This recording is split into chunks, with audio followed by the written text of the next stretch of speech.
opening paragraphs in 3 easy steps. All right. Before you watch this, it would be better if you watched how to tipcast and read the poem and analyzed it. This tutorial will only cover opening paragraphs, but before you write, it is really necessary that you plan what you're going to write about at least far enough in advance to come up with your answer to the prompt. All right, if you're not sure about any of the terms that I use, please feel free to bring your questions to class or Google them. And remember, you can pause or rewind at any time while watching this tutorial. Here's the poem and the prompt.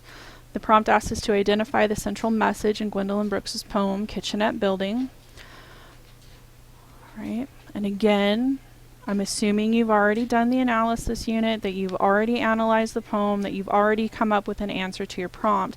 For this particular essay, since I tend to waver between exactly what it is that Brooks means, we're going to look at my answer to the prompt this time as being poverty makes hopes and dreams nearly impossible. Not impossible, but hard. All right. Use the analysis to plan. I can outline further.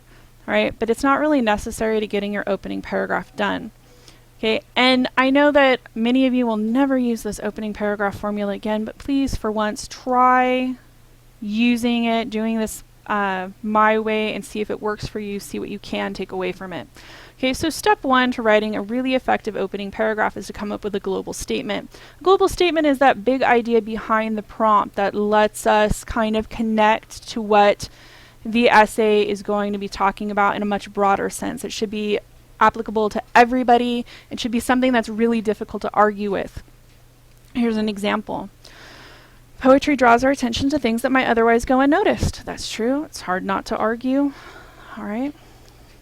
People, especially children, are often encouraged to dream. Again, this is true. All right. Often, not always. You want to avoid absolutes. Complex concepts can be conveyed by a few lines of poetry. So all of these are kind of big ideas that address where the prompt is starting us off. All right. Assumptions behind the prompt. And it's just a good way to kind of grab the reader's attention. Step 2 is the bridge. The bridge is going to take us from that big global statement to your actual answer to the prompt. It should include the title, the author, and the genre. This is a poem. It's by Gwendolyn Brooks. It's entitled Kitchenette Building. So all of these examples that I'm going to give you correlate to the global statements, but they say exactly the same thing, essentially. All right, so in the poem Kitchenette Building, Gwendolyn Brooks portrays a view of hope existing in poverty. I'm not analyzing yet, I'm just saying this is what I'm talking about. Having big hopes and dreams in a low socioeconomic setting is a central possibility, and Gwendolyn Brooks examines in her poem Kitchenette Building.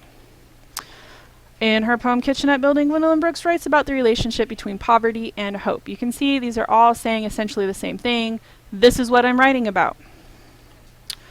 Okay, step 3 is the most important one. This is your thesis, your answer to the prompt.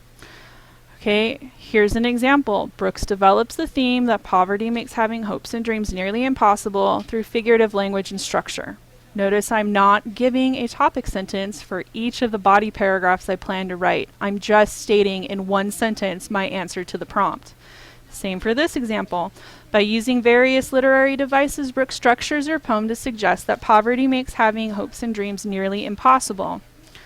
Okay, through content, figurative language, and irony, Brooks conveys the message that hopes and dreams are endangered by poverty, but not completely absent. All right, here are each of those 3 opening possibilities written out in their entirety. Okay, and really, that's all. It's important to remember that the point of an opening paragraph is to state your answer to the prompt, not to give away your whole argument. In this case, less really is more. The place for all your evidence from the poem, your tipcast, the kinds of literary devices, the explanation for what's ironic, or whatever it is that you're going to talk about, that all belongs in your body paragraphs, which I will be covering in another tutorial. The most important thing to do with your opening paragraph is to answer the prompt, all the parts of the prompt. For a standard 5-paragraph essay for this class, I really expect a single sentence thesis. If you do not answer the prompt in the opening paragraph, there's nothing that you're going to be able to do to fix it to get a good grade. Answer the prompt, right? And then go look at how to write body paragraphs.